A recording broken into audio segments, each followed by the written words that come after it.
Hello everyone, welcome to dream academy. आज इस lecture में हम सॉल्यूशन चैप्टर में नीट के प्रीवियस ईयर के क्वेश्चन सॉल्व करेंगे। ये क्वेश्चंस नीट और जेईई की प्रिपरेशन करने वाले स्टूडेंट के लिए काफ़ी इंपॉर्टेंट और हेल्पफुल होगा। हम सॉल्यूशन चैप्टर में टॉपिक वाइज क्वेश्चन सॉल्व करेंगे और हमारा फर्स्ट टॉपिक होगा solubility and concentration of solution.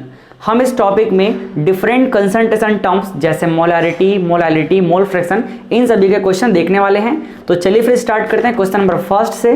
Question number first हमारे पास है the density of 2m aqueous solution of sodium hydroxide is 1.28 gram per centimetre cube. The molality of solution is, फिर आपको given that molecular mass of sodium hydroxide equals to 40 gram mole inverse. अगर आपको molecular mass of sodium hydroxide ना भी given हो तो आपको calculate करना आता है। आप सिंपली फॉर्मूला से कैलकुलेट कर सकते हैं, जो आप कई क्वेश्चन में सॉल्व कर चुके हैं। अब देखिए, इस क्वेश्चन की अगर हम बात करें तो ये क्वेश्चन नीट 2019 का क्वेश्चन है। और इस क्वेश्चन में क्या गिवन है? इस क्वेश्चन में गिवन है कि हमारे पास एक सोडियम हाइड्रोक्साइड का एक्वस सॉल्यूशन है। एक्वस सॉल्यूशन का मतलब होता है इसमें वाटर का सॉल्वेंट यूज हुआ है, मीन्स सोडियम हाइड्रोक्साइड को वाटर में मिक्स किया गया है। और आपको क्या गिवन है? और आपको इसमें उस सॉल्यूशन का डेंसिटी गिवन है। डेंसिटी है 1.28 gram per centimetre cube. Centimetre cube को आप यहाँ चाहो तो मिलीलीटर भी यूज कर सकते हो। और आपको गिवन है यहाँ पर 2m। 2m का मतलब है यहाँ पर m मीन्स होता है मोलैरिटी, मीन्स सॉल्यूशन में NaOH की मोलैरिटी कितनी गिवन है? 2m। और आपको पूछा गया है कि इसकी मोलैलिटी क्या होगी। मोलैलिटी क्या होगी, इसके लिए आपको 4 ऑप्शन गिवन है, जिनमें से कोई एक करेक्ट होगा। तो सिंपल क्वेश्चन है, चलिए स्टार्ट करते हैं सॉल्व करना इसको। अगर हम बात करें क्वेश्चन के अकॉर्डिंग तो क्वेश्चन में क्या गिवन है? क्वेश्चन में हमारे पास है, क्वेश्चन के अकॉर्डिंग अगर हम बात करें तो सोडियम हाइड्रोक्साइड का हमारे पास एक एक्वस सॉल्यूशन है। और अगर ये एक्वस सॉल्यूशन है तो ये किससे मिलके बना होगा? ये मिलके बना है सोडियम हाइड्रोक्साइड सॉल्यूट को जब हम किस में मिक्स किए हैं? वाटर में। तो यहाँ पर वाटर क्या हो गया? वाटर यूज हो रहा है एज अ सॉल्वेंट। और इन दोनों को मिक्स करने से सोडियम हाइड्रोक्साइड का यहाँ पे एक्वस सॉल्यूशन फॉर्म हुआ है। इनके बारे में कुछ हमको इंपॉर्टेंट डेटास गिवन है। फर्स्ट क्या है? सॉल्यूशन का डेंसिटी गिवन है। तो यहाँ पे सॉल्यूशन का डेंसिटी डी से एज्यूम कर लेते हैं। डी गिवन है 1.28 ग्राम सेंटीमीटर क्यूब। आप इसे चाहो तो क्या लिख सकते हो? आप इसे चाहो तो ग्राम पर मिलीलीटर भी लिख सकते हो, ठीक है। फिर देखिए और आपको क्या गिवन है? और आपको गिवन है इसकी मोलैरिटी। मोलैरिटी कितना गिवन है? देखिए यहाँ पर मोलैरिटी गिवन है आपको, मोलैरिटी इक्वल टू 2m। तो एक्चुअल में मोलैरिटी होता क्या है? एक्चुअल में मोलैरिटी होता है number of moles of solute, जिसे हम शॉर्ट में NS से रिप्रेजेंट करते हैं। Number of moles of solute upon volume of solution in litre. तो यहाँ से अगर देखा जाए तो 2m का मतलब सिंपल सा ये है कि पर लीटर सॉल्यूशन में number of moles of solute कितना प्रेजेंट है। तो यहाँ पर कितना प्रेजेंट है? 2। तो यहाँ से हमको क्या मिल गया? यहाँ से हमको मिल गया number of moles of solute, जिसे हम शॉर्ट में किससे लिखते हैं? NS से। ये आपको मिल गया 2। कितने मोल्स हैं? 2 मोल्स। 2 मोल्स है सॉल्यूट के। तो यहाँ पे मैं इसको लिख लेता हूँ NS इक्वल टू हमको मिल गया है क्या? 2। क्लियर है? अब हमको चाहिए क्या? हमको चाहिए मोलैलिटी। तो मोलैलिटी के लिए हमको देखिए फॉर्मूला क्या होता है? मोलैलिटी इज इक्वल्स टू होता है number of moles of solute upon weight of solvent in kg। Wkg क्या होता है? Wkg होता है वेट ऑफ सॉल्वेंट, और you can say mass of solvent. चलिए मैं यहाँ पे लिख देता हूँ मास ऑफ सॉल्वेंट। ये क्या होता है? Mass of solvent. और यहाँ पे सॉल्वेंट क्या है? सॉल्वेंट है वाटर। तो वाटर का आपको चाहिए मास, किसमें? kg में। तो देखिए हमने NS तो अभी कैलकुलेट कर लिया। मोलैरिटी से हमको पता चल गया कि जो हमारा number of moles of solute that is NaOH का नंबर ऑफ मोल्स है वो कितना है? वो है हमारे पास 2 मोल्स। अब हमको दूसरा चाहिए mass of solvent, that is water का मास चाहिए हमको। तो वाटर का मास हम कैसे कैलकुलेट करेंगे? यहाँ पर देखिए क्या कुछ ऐसी पॉसिबिलिटी है कि हम अगर सॉल्यूशन और सॉल्यूट का मास कैलकुलेट कर लें तो फिर हम सिंपली क्या कर लेंगे? सॉल्यूशन में से सॉल्यूट को माइनस कर देंगे तो क्या मिल जाएगा? सॉल्वेंट मिल जाएगा। क्लियर है? क्योंकि डायरेक्टली हमको सॉल्वेंट का मास तो गिवन है नहीं, तो इसके लिए क्या करेंगे? थोड़ा सा लॉजिक लगाइए। यहाँ पे NaOH का हमको और क्या पता होता है? NaOH का मोलर मास पता होता है, जिसे हम Mt से रिप्रेजेंट करते हैं। तो ये गिवन है आपके पास 40 ग्राम मोल इनवर्स या पर मोल लिख सकते हैं, ये आपको पता है। और दूसरा यहाँ देखिए आपको डेंसिटी पता है। अगर डेंसिटी पता है और वॉल्यूम हमको पता हो तो हम क्या कर लेंगे, यहाँ से सॉल्यूशन का मास कैलकुलेट कर लेंगे। और दूसरी चीज़ यहाँ देखिए नंबर ऑफ मोल्स पता है और हमको मोलर मास पता है, यहाँ से भी हम मास कैलकुलेट कर सकते हैं। तो हमारे लिए यहाँ से दोनों का मास मिल जाएगा, फिर सॉल्वेंट का मास तो कैलकुलेट करना ईजी हो जाएगा। चलिए देखिए यहाँ पर हमको वॉल्यूम का कोई स्पेसिफाइड वैल्यू यहाँ पर मेंशन नहीं किया गया है, तो हम क्या एज्यूम कर लेंगे, वॉल्यूम को एज्यूम कर लेते हैं 1 लीटर एक स्टैंडर्ड कंडीशन में। तो अगर वॉल्यूम क्या है, लेट सपोज यहाँ हमने एज्यूम कर लिया, लेट सपोज वॉल्यूम क्या है, VL इक्वल टू है 1 लीटर।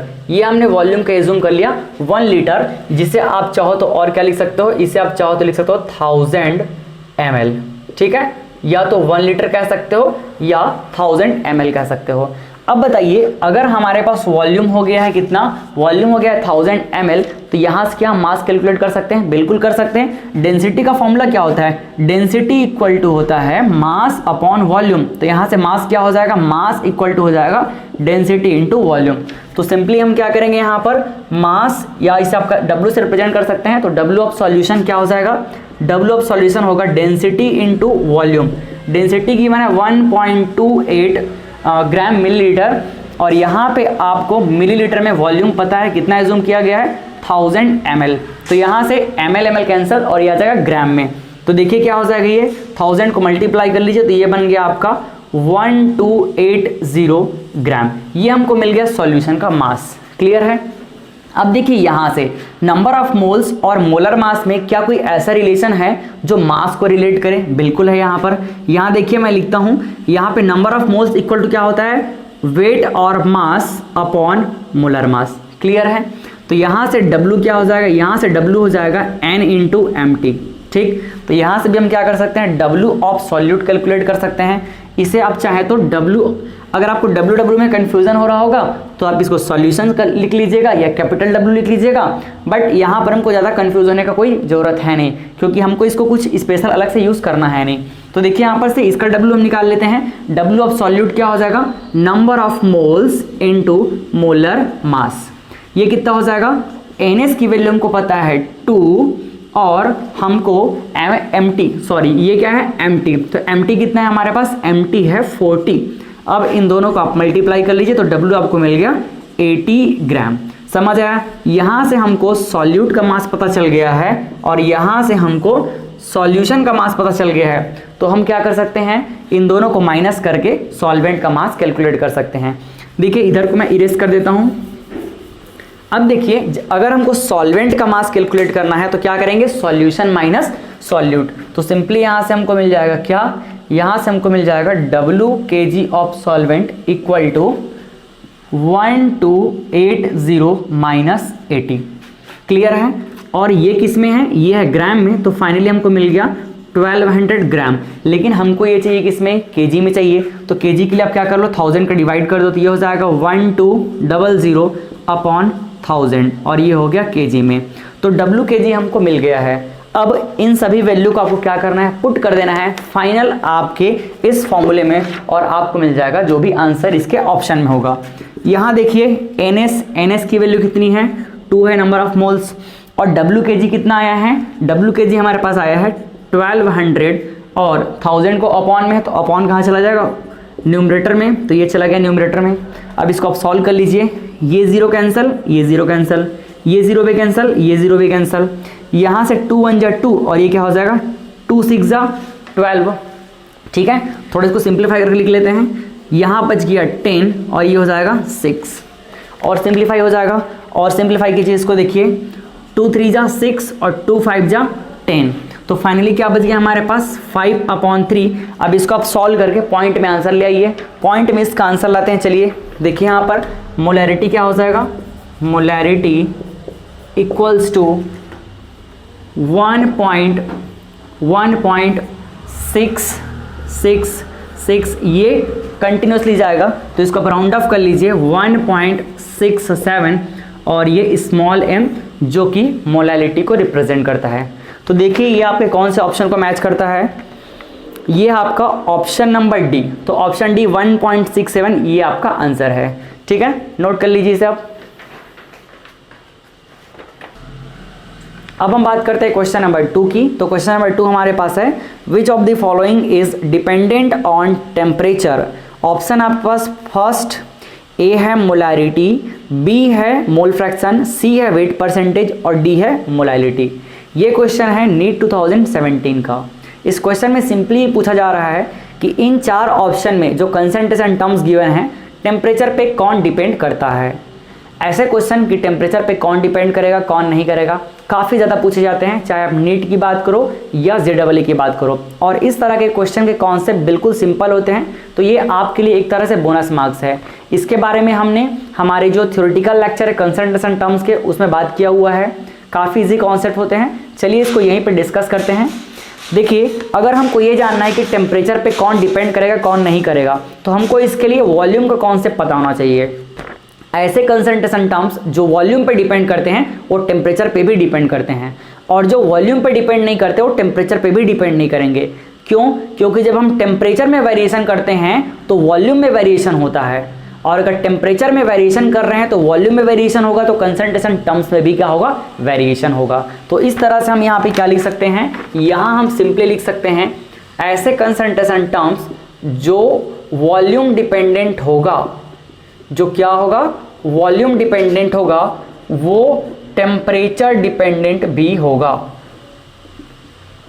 ये इस तरह से क्या होगा, टेम्परेचर डिपेंडेंट होगा।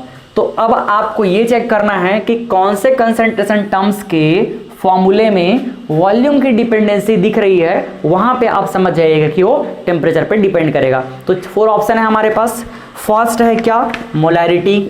फर्स्ट है हमारे पास ए है मोलैरिटी, और मोलैरिटी का फॉर्मूला क्या होता है, number of moles of solute upon volume, number of moles of solute upon volume in litre. तो देखिए यही वॉल्यूम पे डिपेंड कर रहा है, इसका मतलब यही हमारा आंसर है। मोलैरिटी क्या होगा आंसर, मोलैरिटी टेम्परेचर पे डिपेंड करेगा। अगर हम बाकी ऑप्शन की बात करें तो मोल फ्रैक्शन, ये तो सिर्फ नंबर ऑफ मोल्स पे डिपेंड करता है। सेकंड, अगर हम बात करें वेट परसेंटेज, तो ये तो वेट पे डिपेंड करेगा। और थर्ड, मोलैलिटी, तो मोलैलिटी का फॉर्मूला क्या होता है, number of moles of solute upon weight of solvent in KG. तो इस तरह से हमको समझ आ गया कि हमारे 4 ऑप्शन में सिर्फ मोलैलिटी है जो वॉल्यूम पे डिपेंड करता है, और जो वॉल्यूम पे डिपेंड करेगा वो टेम्परेचर पे भी डिपेंड करेगा। तो इस तरह से ऑप्शन ए हमारा आंसर है। अब हम देखते हैं नेक्स्ट क्वेश्चन। तो नेक्स्ट क्वेश्चन हमारे पास है क्वेश्चन नंबर 3। क्वेश्चन नंबर 3 है, what is the mole fraction of the solute in a 1m aqueous solution, जहां स्मॉल m रिप्रेजेंट करता है मोलल को, और मोलल है मोलैलिटी का यूनिट। इसका मतलब इस क्वेश्चन में आपको एक्वस सॉल्यूशन में मोलैलिटी गिवन है, मोलैलिटी है 1, और पूछा गया है आपको what is the mole fraction of the solute, solute का मोल फ्रैक्शन पूछा गया है। ये क्वेश्चन काफी इंपॉर्टेंट क्वेश्चन है, सेम एज इट इज। ये क्वेश्चन कई बार डिफरेंट एग्जाम में पूछा गया है, स्पेशली नीट और JEE में कई बार पूछा गया है। अगर हम यहाँ वेटेज देखें तो ये नीट 2011, नीट 2005, इसके अलावा RS 2015 और कई बार JEE में भी पूछा गया है। तो काफ़ी इंपॉर्टेंट क्वेश्चन है। हम इस क्वेश्चन को सॉल्व करना स्टार्ट करते हैं, और जो वैल्यू इसका आएगा वो आपके लिए काफ़ी इंपॉर्टेंट होगा, उसे तो आप याद ही कर लीजिएगा। तो देखिए इस क्वेश्चन में क्या गिवन है, इस क्वेश्चन में बोला गया है कि हमारे पास एक सॉल्यूट है, क्या है नहीं पता, इस सॉल्यूट को वाटर में डिसॉल्व किया गया। जब वाटर में डिसॉल्व किया गया तो सिंपल सी बात है, ये क्या फॉर्म करेगा, ये एक एक्वस सॉल्यूशन फॉर्म करेगा, ये फॉर्म करेगा एक एक्वस सॉल्यूशन। इसके बारे में और क्या क्या चीज़ें गिवन है, और गिवन है कि इसकी मोलैलिटी कितनी है 1। तो देखिए यहाँ पर मोलैलिटी जिसे हम रिप्रेजेंट करते हैं स्मॉल m से, ये आपको गिवन है 1m, 1 मोलल। आप चाहें तो मोलल को और क्या लिख सकते हैं, 1 मोल पर केजी। क्यों? क्योंकि मोलैलिटी का फॉर्मूला क्या होता है, number of moles of solute upon weight of solvent in KG. चलिए ये भी लिख देता हूं मैं, ये क्या है, number of moles of solute. Let suppose हम सॉल्यूट का नंबर ऑफ मोल्स क्या एज्यूम कर लेते हैं, N1, और सॉल्वेंट जो वाटर है इसका एज्यूम कर लेते हैं N2। तो यहाँ हम क्या लिख सकते हैं, number of moles of solute N1 upon क्या हो जाएगा, वेट ऑफ सॉल्वेंट, और you can say mass of solvent. और ये किस में रहेगा, केजी में। तो आप इसे चाहें तो W kg से भी रिप्रेजेंट कर सकते हैं। इस तरह से मोलैलिटी क्या होता है, मोलैलिटी होता है number of moles of solute present in mass of 1 kg of solvent. तो यहाँ कितना है, 1 kg of solvent means 1 kg of water में कितना number of moles of solute present है, 1। तो यहाँ से आप सिंपली क्या लिख सकते हैं, यहाँ से आप लिख सकते हैं number of moles of solute, जिसे हम N1 से रिप्रेजेंट कर रहे हैं, ये हो गया हमारे पास 1 मोल। क्यों, क्योंकि 1m मीन्स 1/1, तो 1 kg में कितना प्रेजेंट है, 1 मोल। क्लियर है। अब देखिए हमको इसमें कैलकुलेट क्या करना है, हमें कैलकुलेट करना है मोल फ्रैक्शन। मोल फ्रैक्शन को हम रिप्रेजेंट करते हैं कैपिटल X से, एक्चुअली में चाई से रिप्रेजेंट करते हैं, जिसके बारे में हमने डिटेल में डिस्कस किया है कंसंट्रेशन वाले लेक्चर में। चलिए ये देखिए X से रिप्रेजेंट करते हैं, हम बात कर रहे हैं सॉल्यूट के मोल फ्रैक्शन की, तो इसे हम रिप्रेजेंट कर लेंगे X1 से। और मोल फ्रैक्शन क्या होता है, mole fraction is defined as the number of moles of component to the number of moles of total component. Means हमको जिस कंपोनेंट का मोल फ्रैक्शन कैलकुलेट करना है उसे हम कहाँ रखेंगे, न्यूमरेटर में। तो हमें N1 का कैलकुलेट करना है upon total number of moles of all component. ये क्या हो जाएगा, N1 प्लस N2, 2 ही कंपोनेंट है। अब देखिए N1 की वैल्यू तो आपको पता है 1 मोल है, और N2 की वैल्यू आपको नहीं पता है। तो N2 क्या है, N2 है number of moles of water. अब देखिए इसका भी वैल्यू हम कैलकुलेट करते हैं, और इससे जो आंसर मिलेगा उसे भी आपको याद रख लेना है, क्योंकि वो भी डायरेक्टली एग्जाम में पूछा जाता है। देखिए यहाँ पे नंबर ऑफ मोल्स क्या होता है, नंबर ऑफ मोल्स सिंपली होता है मास, और you can say weight upon molar मास, जिसे हम MT से रिप्रेजेंट करते हैं। तो वाटर का मोलर मास क्या होगा, वाटर का मोलर मास तो हमको पता है H2O के फॉर्मूला से कितना होगा 18, और यूनिट होता है ग्राम पर मोल। क्लियर है। इसे हम N2 कह रहे हैं तो N2 ही कह लेते हैं। और इसका वेट हम मोलालिटी में कितने वेट की बात कर रहे हैं, हम बात कर रहे हैं पर केजी।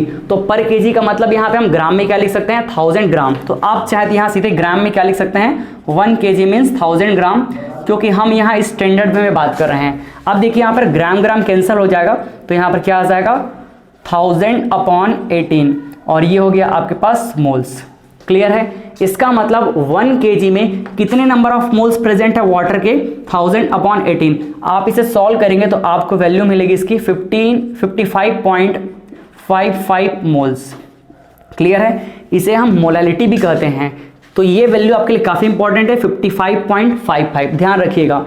अब देखिए इस वैल्यू को हमने भी कैलकुलेट करने में जो समय लगाया है, अगर आप इसे याद रख लेते हैं तो आपका टाइम सेव हो जाएगा। अब चलिए यहाँ पे आते हैं, वैल्यू पुट करते हैं। क्या हो जाएगा यहाँ पे, N1 की वैल्यू हमको पता है, N1 की वैल्यू 1 मोल है। N1 की वैल्यू अगेन 1 मोल पुट कर लेते हैं। N2 की वैल्यु आप यहाँ पॉइंट में पुट करेंगे तो कैलकुलेशन थोड़ा टफ हो जाएगा। आप क्या कीजिए, सीधे इस फ्रैक्शन वाले वैल्यू को पुट कर लीजिए। यहाँ हो जाएगा 1000/18। इसको सिंपल कर लीजिए, क्या हो जाएगा 18 यहाँ सीधा ऊपर चला जाएगा। इसका यहाँ से हम क्या कर लेते हैं, इस फ्रैक्शन को सॉल्व कर लेते हैं। क्या हो जाएगा 18 और 18 प्लस 1000, ये हो जाएगा 1018। क्लियर है। आप इसे सॉल्व कर लीजिए। सॉल्व करने पे आपको इसकी वैल्यू मिलने वाली है 0.0177। क्लियर है। इसे हम राउंड फिगर में कितना लिखते हैं, इसे हम राउंड फिगर में लिख लेते हैं 0.018। अब आप अपने ऑप्शन में देखिए, फिर से मैं इसको लिखता हूं एक बार। X1 that is number of mole fraction of solute, कितना है यहाँ पे 0.0177, या फिर आप इसे कितना लिख सकते हैं, इसे आप लिख सकते हैं 0.018। ये आपके पास आ गया मोल फ्रैक्शन। देखिए यहाँ पर 2 क्वेश्चन लिखे हुए हैं। फर्स्ट क्वेश्चन में आपको ये वाला ऑप्शन दिख रहा होगा, सेकंड क्वेश्चन में ये ऑप्शन दिख रहा होगा। तो दोनों लगभग सिंपल एक ही है। तो आपको इस वैल्यू को बिल्कुल याद ही रख लेना है, क्योंकि ये क्वेश्चन कई बार रिपीट होता है। तो हमको अपना टाइम सेव करना है, क्योंकि हम जब कंपटीशन में बात करते हैं तो उनको इससे मतलब नहीं है कि हम सॉल्व कैसे करते हैं। ऑब्जेक्टिव क्वेश्चन में मतलब इससे होता है कि आपने आंसर क्या टिक किया है। क्लियर है। तो इस तरह से हमने सॉल्व किया है। आपको 2 चीज़ें बिल्कुल ध्यान में रखनी है। पहला, ये क्या है 55.55 मोलैरिटी ऑफ वाटर, या फिर बोल सकते हैं number of moles of water present in 1 kg। ठीक है। दूसरा आपको ध्यान में रख लेना है कि अगर हमारे पास मोलैरिटी कितना है, मोलैरिटी है हमारे पास 1 मोल, तो सॉल्यूट का अगर मोल फ्रैक्शन बोला जाए तो सीधे वैल्यू होगा 0.018। क्लियर है, चलिए नोट कर लीजिए, फिर हम चलते हैं अगले क्वेश्चन की तरफ। चलिए अब हम देखते हैं नेक्स्ट क्वेश्चन। तो नेक्स्ट क्वेश्चन है क्वेश्चन नंबर 4। क्वेश्चन नंबर 4 में बोला गया है how many grams of concentrated nitric acid solution should be used to prepare 250 ml of 2MHNO3 means nitric acid. जहां कैपिटल M रिप्रेजेंट करता है मोलैरिटी को, वहां पे स्मॉल m रिप्रेजेंट कर रहा था मोलैरिटी को, और यहां कैपिटल M रिप्रेजेंट करेगा मोलैरिटी को। कंफ्यूज नहीं होना है। फिर नेक्स्ट आपको बोला गया है the concentrated acid is 70% HNO3। अब इसमें 4 ऑप्शन आपका गिवन है। ये क्वेश्चन नीट 2013 का क्वेश्चन है। हमको इस क्वेश्चन में फर्स्ट लाइन को अच्छे से समझना है, फिर सेकंड लाइन तो अपने आप क्लियर हो जाएगा। फर्स्ट लाइन में क्या बोला गया है, how many grams of concentrated nitric acid solution should be used to prepare 250 ml of 2MHNO3। हमको एक concentrated nitric acid solution form करना है। कितना होगा उसका वॉल्यूम, 250 ml वॉल्यूम वाला, और उसका मोलैरिटी होना चाहिए 2m। तो बताइए नाइट्रिक एसिड के कितने रिक्वायरमेंट है ग्राम में। तो पहले हमको क्या करना है, नाइट्रिक एसिड का क्वांटिटी कैलकुलेट करना है, फिर हमको उसको 70% कर लेना है। चलिए देखिए यहाँ पर मोलैरिटी का कॉन्सेप्ट यूज होने वाला है। तो मोलैरिटी क्या होगा, मोलैरिटी जिसे हम कैपिटल M से रिप्रेजेंट करते हैं, it is defined as the number of moles of solute that is N upon volume of solution in litre that is VL। इसे अगर हम थोड़ा और सिंप्लीफाई करें तो क्या हो जाएगा, N नंबर ऑफ मोल्स को क्या लिख सकते हैं, weight of solute that is small w upon molar mass of solute into volume of solution. हमको इस W को छोड़ करके बाकी सब वैल्यू पता है। मोलैरिटी कितनी गिवन है, 2, तो यहाँ पुट कर लीजिए 2 इक्वल टू W की वैल्यू नहीं पता है, MT। अब बताओ नाइट्रिक एसिड का मोलर मास कितना होता है, HNO3 फार्मूला के अकॉर्डिंग कैलकुलेट कर लीजिए, ये हो जाएगा 63। ठीक है, आई थिंक आपको ये सब चीज़ें आती है इतनी बेसिक। तो अब देखो VL कितना गिवन है, VL लीटर में होना चाहिए, लेकिन ये गिवन है किसमें, ml में, 250 ml। तो इसे आप क्या कर लीजिए, इसे आप कन्वर्ट कर लीजिए लीटर में 1000 से डिवाइड करके। थोड़ा सिंप्लीफाई कर लेते हैं, देखिए इसको, ये हो जाएगा W अपॉन 63 इंटू 250, और ये कहाँ चला जाएगा, न्यूमरेटर में 1000। क्लियर है, यहाँ से हमको W का वैल्यू चाहिए। चलिए पहले मैं W को एक साइड रखता हूँ, बाकी सबको साइड में कर देता हूँ। तो क्या हो जाएगा, यहाँ से देखिए W इक्वल टू हो जाएगा, सीधे सीधे देखिए W इक्वल टू क्या हो जाएगा, 2 इंटू 63 इंटू 250, और अपॉन में हो जाएगा 1000। आप इसे सिंप्लीफाई कर लीजिए। जब आप सिंप्लीफाई करेंगे देखिए क्या वैल्यू मिलने वाली है, यहाँ से हो जाएगा ये 251, और ये चला जाएगा 4 टाइम्स में। ठीक, 2 2 जा 4, और ये 2 1 जा 2, तो क्या हो गया यहाँ पे 63 अपॉन 2। ये हो गया W। W किसका है, ये है HNO3 का। HNO3 नाइट्रिक एसिड का यहाँ पर वेट है ग्राम में, बट हमको चाहिए 70% का। तो आप क्या कर लीजिए, इसका 70% निकाल लीजिए। तो हमको चाहिए 70% ऑफ W, किसका, HNO3 का। ये कितना होगा, यहाँ देख लीजिए 63 अपॉन 2। तो 70% के लिए क्या करेंगे, 70 अपॉन 1000, और ऑफ की वजह जगह पे मल्टीप्लाई। ये सब बेसिक चीज़ें पता होगी आपको, तो ठीक है, W हो गया, और यहाँ पर 63 अपॉन 2। क्लियर है, चलिए यहाँ पर थोड़ा सा मैं इसको और सॉल्व कर देता हूँ। यहाँ से W की वैल्यू चाहिए, तो हम क्या लिख सकते हैं, W इक्वल टू, इसको ट्रांसफ़र कर लेते हैं, 63 इंटू 100 अपॉन, क्या हो जाएगा यहाँ से 70 नीचे आ जाएगा, और 2 भी यहाँ पे नीचे आ जाएगा। अब देखिए कैंसल आउट कर लेते हैं, क्या हो जाएगा यहाँ पे 0 0 कैंसल, 7 7 9 जा 63, यहाँ से 2 और 2 5 जा, तो फाइनली क्या बचा 9 और 5, 9 5 जा 45। तो यहाँ से 70% के अकॉर्डिंग W की वैल्यू कितनी हो जाएगी, 45 ग्राम।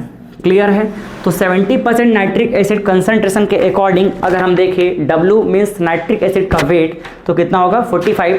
तो ये हमारे पास ऑप्शन डी 45% कंसंट्रेटेड HNO3। तो इस तरह से हमने इस क्वेश्चन को सॉल्व कर लिया। आप चाहें तो इसे एक और तरीके से सॉल्व कर सकते थे, यहाँ पर 70% ना लेकर के आप सीधे सीधे यहाँ पर मोलारिटी को भी 70% करके सॉल्व कर सकते थे, तो उसमें भी आपको आंसर सेम ही मिलता। यहाँ से क्या हो जाता 2 × 70/100, तो यहाँ से भी कैलकुलेशन आप कर सकते थे। नेक्स्ट अब हम देखेंगे क्वेश्चन नंबर 5। तो क्वेश्चन नंबर 5 हमारे पास गिवन है, which of the following statements regarding the mole fraction X of a component in solution is incorrect. इसमें हमको 4 ऑप्शन दिए हुए हैं और उनमें से कौन सा इनकरेक्ट है ये पूछा गया है। क्वेश्चन है नीट 1999 का। इस क्वेश्चन में सिंपली पूछा गया है कि किसी भी सॉल्यूशन में किसी कंपोनेंट के मोल फ्रैक्शन के लिए कौन सा ऑप्शन इनकरेक्ट है। तो मोल फ्रैक्शन के बारे में हमें कुछ चीज़ें जाननी चाहिए, फिर हम ऑप्शन को अच्छी तरीके से जज कर पाएंगे। देखिए, लेट सपोज हमारे पास एक सॉल्यूशन है, उस सॉल्यूशन में 2 कंपोनेंट ए और बी प्रेजेंट है। तो ए और बी मिलकर के क्या फॉर्म कर रहे हैं, सॉल्यूशन। लेट सपोज ए का मोल फ्रैक्शन है XA और बी का मोल फ्रैक्शन है XB। तो आपको ये चीज़ अच्छे से पता होगा कि sum of mole fraction of all component means XA plus XB is always unity. किसी भी सॉल्यूशन में जितने भी कंपोनेंट प्रेजेंट है उन सभी कंपोनेंट के मोल फ्रैक्शन का सम ऑलवेज क्या होगा, यूनिटी होगा। इसका मतलब अगर मैं किसी एक कंपोनेंट के लिए मोल फ्रैक्शन की बात करूं तो उसकी वैल्यू क्या हो सकती है, उसकी वैल्यू ऑब्वियस सी बात है 0 से 1 के बीच में कोई वैल्यू हो सकती है। 0 हो सकती है, 1 हो सकती है, या 0 या 1, 0 से 1 के बीच में कोई वैल्यू हो सकती है। ठीक है, तो सिंपली हम यहाँ पर क्या लिख सकते हैं, यहाँ पर जो मोल फ्रैक्शन है इसकी वैल्यू क्या हो सकती है, ये 1 से छोटा हो सकता है, 1 से स्मॉलर हो सकता है, या 1 के इक्वल हो सकता है। ये 0 भी हो सकता है और 0 से ग्रेटर हो सकता है। तो ये है किसी भी मोल फ्रैक्शन के लिए कंडीशन। क्लियर है, ये ना तो कभी निगेटिव होगा और ना ही 1 से ज़्यादा होगा।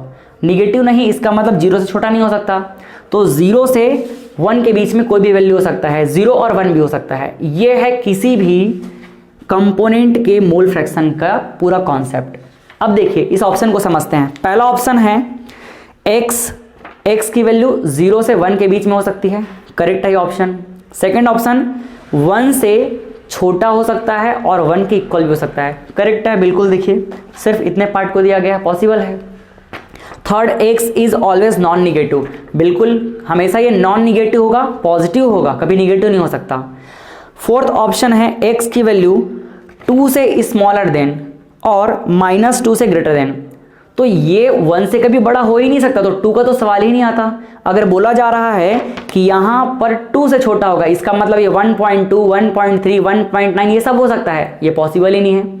तो हमारा ऑप्शन डी इनकरेक्ट है, तो option D is your answer. I hope आपको इस वीडियो में कुछ अच्छे कॉन्सेप्ट मिले होंगे। चलिए मिलते हैं नेक्स्ट वीडियो में।